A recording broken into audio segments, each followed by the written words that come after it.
Nós estamos lançando também o Anuário da Justiça Brasileira e só para variar um pouquinho, o que é que salta aos olhos? Alguma coisa que já foi dita aqui no jornal, por um dos nossos convidados. A quantidade imensa de processo para ser julgado, são milhões. Dá uma olhadinha aqui no nosso telão para você ter uma ideia da quantidade de processos que tem no nosso país. Olha só, de 1988 a 2013, cresceu 270 mil processos para 92. Ele cresceu de 270 mil para 92 milhões, pela madrugada. Olha isso, de 270 mil para 92 milhões de processos. Em 2006 e 2015, foram julgados 1 milhão de processos. Nesse ritmo, relevaria, no Supremo Tribunal, foram julgados 1 milhão no Supremo.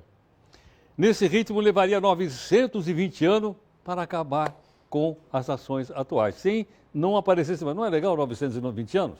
Dá para a gente resolver tudo no nosso país em 920 anos. Quantos anos bem tem o nosso país? 500 e... Quantos, Richard? 500 e pouco? 510, 520? 515 anos. Não é isso ou não? 515 a data anos. oficial é 1500. Nós estamos ainda... O país tem 515 anos, nós vamos ficar mais 920 na fila, pô. É pior do que a fila da Previdência Social. A Associação Brasileira da Indústria do Café estima que a safra desse ano deverá superar em 53 milhões a do ano passado. Se a previsão for confirmada, vai ser estabelecido um novo recorde na colheita do café brasileiro. O recorde atual é da safra de 2012, que foi de 50 milhões e 800 mil sacas. No ano passado, a produção atingiu 43 milhões 240 mil sacas. O Brasil é o maior produtor de café do mundo. No ano passado, os produtores brasileiros colheram quase 2 bilhões e 600 milhões quilos de café, ou seja, 30% da produção mundial. Atrás do Brasil aparecem o Vietnã, com a produção de 1 bilhão 650 milhões quilos, e a Colômbia, que produziu 810 milhões quilos de café. Entre os exportadores, o Brasil também lidera o ranking. Em 2013, o país exportou quase 1 bilhão e 900 milhões quilos. O Vietnã foi o segundo, com 1 bilhão e 300 milhões quilos. E a Alemanha, que nunca plantou café, é o terceiro maior produtor mundial. Em 2013, eles exportaram 721 milhões quilos. E como acontece esta mágica alemã? O maior comprador de café brasileiro, ao lado dos Estados Unidos, é justamente a Alemanha, aquele país que ganhou de 7-1 do Brasil na Copa do Mundo. Por safra, eles compram 18 milhões de sacas e revendem 12 milhões para outros países a um preço cerca de 100% maior do que é pago ao Brasil. Os grãos não são industrializados, são vendidos crus mesmo, da mesma forma que saem do Brasil. Os alemães fazem isso porque o país deles possui uma malha ferroviária de dar inveja, o que facilita a exportação para o resto da Europa. Já 6 milhões de sacas que sobram são enviadas para uma cidade na fronteira com a Dinamarca, onde os grãos de café brasileiro se transformam em cápsulas que são revendidas a preço de ouro, inclusive para nós brasileiros. Quanto custa uma cápsula dessa de café? Eu acho que no mínimo uns 50, R$1,50, por aí. Mais? Até uns R$3, né? Caramba, que coisa interessante, hein? Sabe, se eu fosse estudar, o professor ia dizer para mim assim, isso é o valor agregado. Não, Nelson, isso é o valor agregado. O nosso companheiro Richard Rittenband, que é o nosso economista e nosso comentarista. Richard, vamos dar uma chegada aqui para a gente então falar aqui do... Boa noite, Geraldo, tudo bem? Do juro do Banco Central. Então, primeiro, a decisão do Copom manteve, ela já está em 14,25 desde julho do ano passado.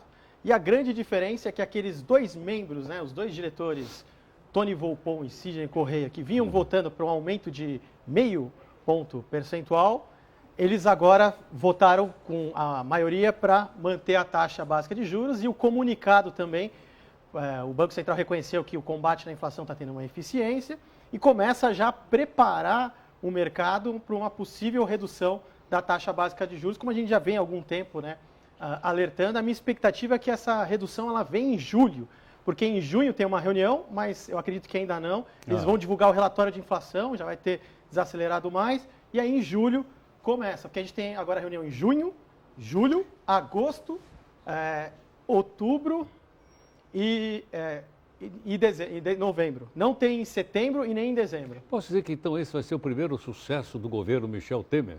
Eles já vão...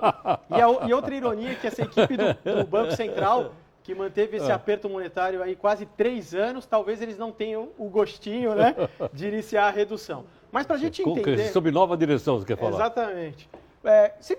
As pessoas questionam, né, mas como é que é o impacto da taxa básica de juros? Falam, impacto do consumo. Aí eu fiz um gráfico que ele é bem simples, que as pessoas vão conseguir entender. O que é esse gráfico aqui? Eu peguei o ritmo de crescimento do PIB de 2004 até os dias de hoje.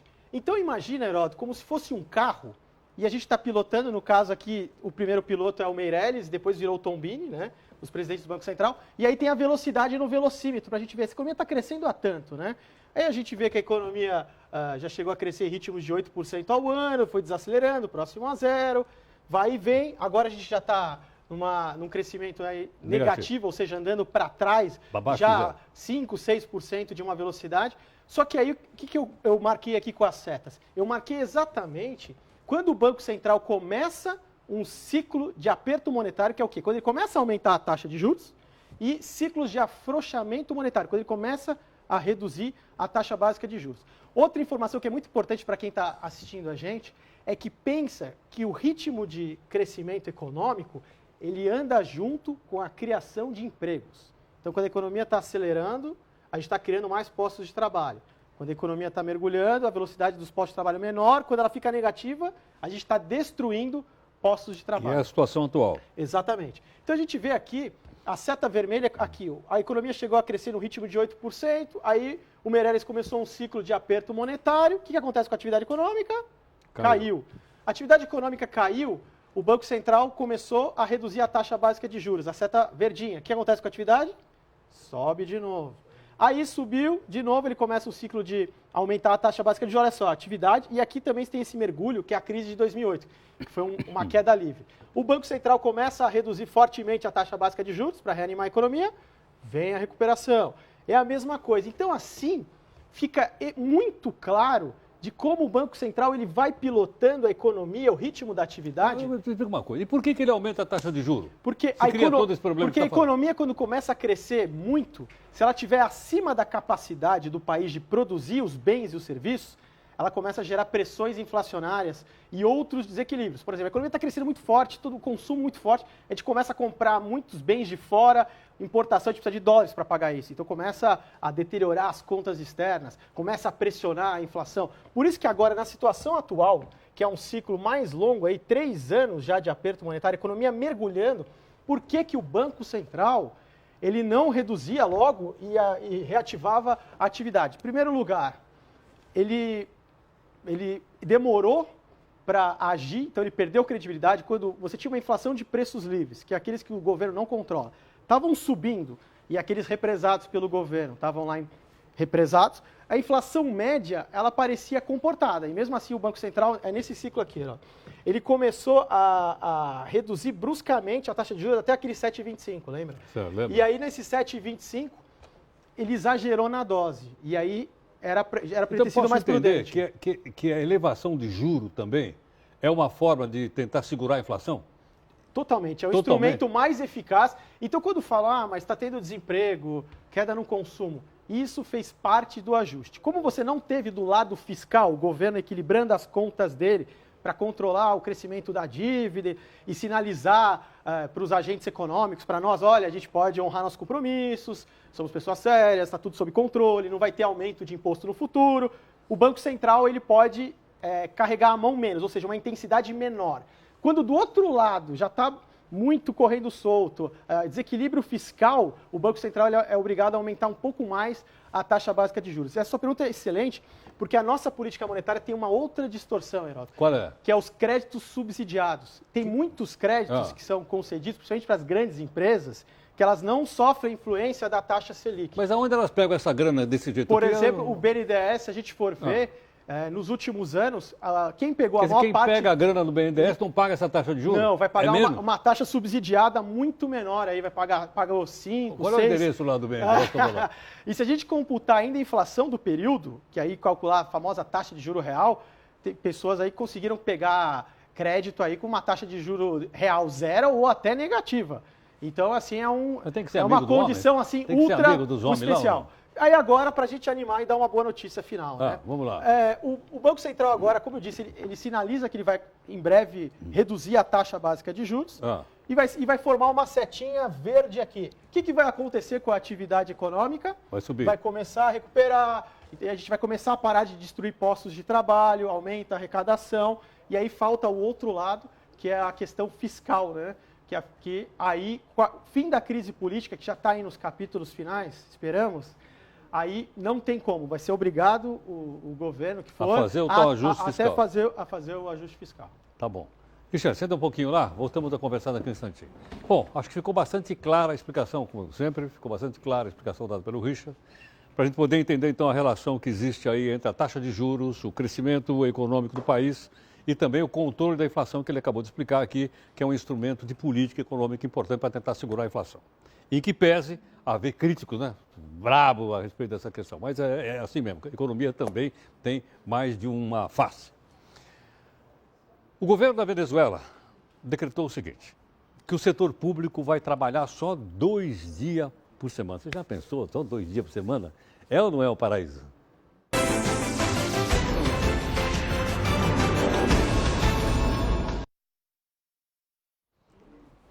Nosso comentarista de economia, o Richard Rittenberg, aqui conosco. Richard, economia também, como você já explicou várias vezes aqui para a gente, tem a parte material, mas também tem a parte não material, que é a questão da credibilidade. Com essa possível troca de governo, você acha que essa credibilidade piora ou melhora? Como o Temer, ele já praticamente anunciou o Henrique Meirelles, ele já foi testado e aprovado, né, na condução do Banco Central, então acho que ele seria um choque de credibilidade para o futuro governo, assim, é bem visto, né, tanto pelo mercado e tanto pelo setor produtivo. Quer dizer que então ele acertou, se vier o Meirelles, ele acertou na escolha. E o Meirelles provavelmente vai opinar muito, né, na escolha do Banco Central. Hoje o nome muito forte é o Ilan Goldfein, e a gente viu no gráfico a importância, né, da política monetária. Porque não adianta a gente ser um bom ministro da Fazenda, enquanto o nosso colega lá do Banco Central está jogando contra. Ou vice-versa. Você é um bom presidente do Banco Central e o seu colega do Ministério da Fazenda está jogando contra. Então, anda para lados diferentes. Então, tem que estar em harmonia mesmo. Isso é muito importante. A equipe econômica tem que estar em harmonia. Essa história de que divergência é até bom, mas a direção, o plano de voo tem que ser o mesmo. A discussão tem que ser antes do avião decolar. Exatamente. Depois que ele decolou, aí é não dá para um pilotar para um lado, outro pilotar para o outro. Vai derrubar o avião. Então é por aí. É por aí mesmo. Sei. O Meirelles, você acha que vem com força para propor um ajuste fiscal? Acho que ele está muito preparado. Eu tenho acompanhado os artigos dele, que ele escreve na Folha de São Paulo já há alguns meses. E ele já tem todo um plano para os primeiros 100 dias, para os primeiros 200, para os primeiros anos, até os 2 anos. Então, a gente pode até discutir isso, porque nos artigos dele tem uma riqueza de detalhes, as últimas apresentações dele, mas vai muito na linha do que o Levy já vinha atuando, que é o Brasil aumentar a produtividade, fazer o ajuste fiscal. Então, é como se fosse o Levy 2.0. O Levy é aquele que aguentou... O Joaquim Levy é que o Congresso não queria aprovar nada, mas agora o Congresso parece que está com bons olhos para as mesmas medidas que o Joaquim Levy, coitado, ele não conseguiu não tinha emplacar. Talvez o carisma que tem o... ou a comunicação, como você mesmo falou uma vez, que ele não dá entrevista ao Meirelles, talvez faltou, né? Não, realmente é Bom, vamos ver o que vai dar. Richard, obrigado então. Eu que agradeço. Até mais, até a próxima. Obrigado. Não esquece que dia 25, então, de maio, nós vamos fazer o talk show. Com na certeza. Livraria Cultura, 5 da tarde. Vai lotar. Bota lá no Vou Facebook. criar um evento no Facebook e convidar todo mundo aí, do Brasil todo aí. Pelo amor do Deus, não vai caber lá, pô. Não, mas aí a gente dá um jeito, né, Renato? Obrigado.